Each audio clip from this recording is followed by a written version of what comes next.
Për gratë të cilat janë viktima të dhunës në familje, izolimi për shkak të koronavirusit, në fakt, paraqet kurth në të cilin ata janë të mbyllura në shtëpi së bashku me abuzuesit e tyre. Izolimi apo karantina mund të jenë sfidë më serioze psikologjike, por për disa njerëz, vendi më i rrezikshëm gjatë këtyre ditëve janë shtëpitë e tyre. Gratë dhe në disa raste fëmijët dhe më të moshuarit përballen me rrezik më të madh të dhunës në familje.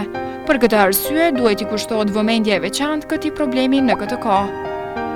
Çfarë është dhuna në familje? Dhuna në familje paraqet çdo abuzim që përfshin një sër sjelljesh, siç janë maltretimi, fyerjet, kërcënimi ndaj sigurisë, abuzimi fizik, seksual dhe emocional, ose dhuna ekonomike. Të gjitha këto lloje të abuzimit shkaktojnë pasiguri ose frikë. Dhuna në familje është dhunë e shkaktuar nga dikush në rrethin familjar të viktimës. Kjo përfshin bashkëshortët aktual ose të mëparshëm, partnerët ose ish-partnerët, anëtarët e familjes së ngushtë si fëmijët, prindërit dhe të afërmit e tjerë. Për të patur dhunë në familje nuk është e domosdoshme që të gjithë të jetojnë në vendin e njëjtë.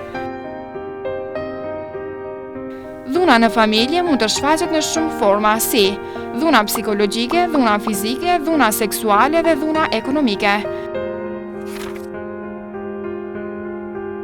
Mësoni se si t'i vërejni shenjat.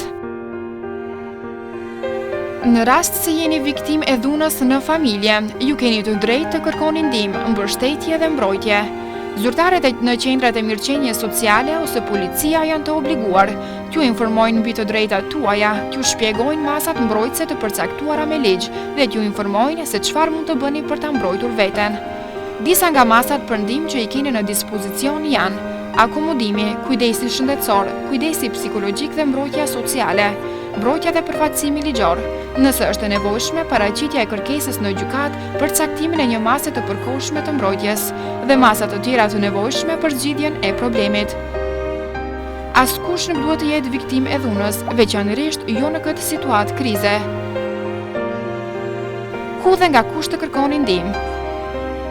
Nëse keni nevojë për ndihmë dhe mbështetje ose nëse jeni dëshmitar të dhunës në familje, mos hezitoni të kontaktoni qendrën më të afërt për punë sociale ose stacionin policor në numrin 192 nga telefoni fiks ose celular, ose linjën SOS për viktimat e dhunës në familje në telefonat 02 15 315 02 15 700 070 141 700 075 141 700 dhe 077 141 700.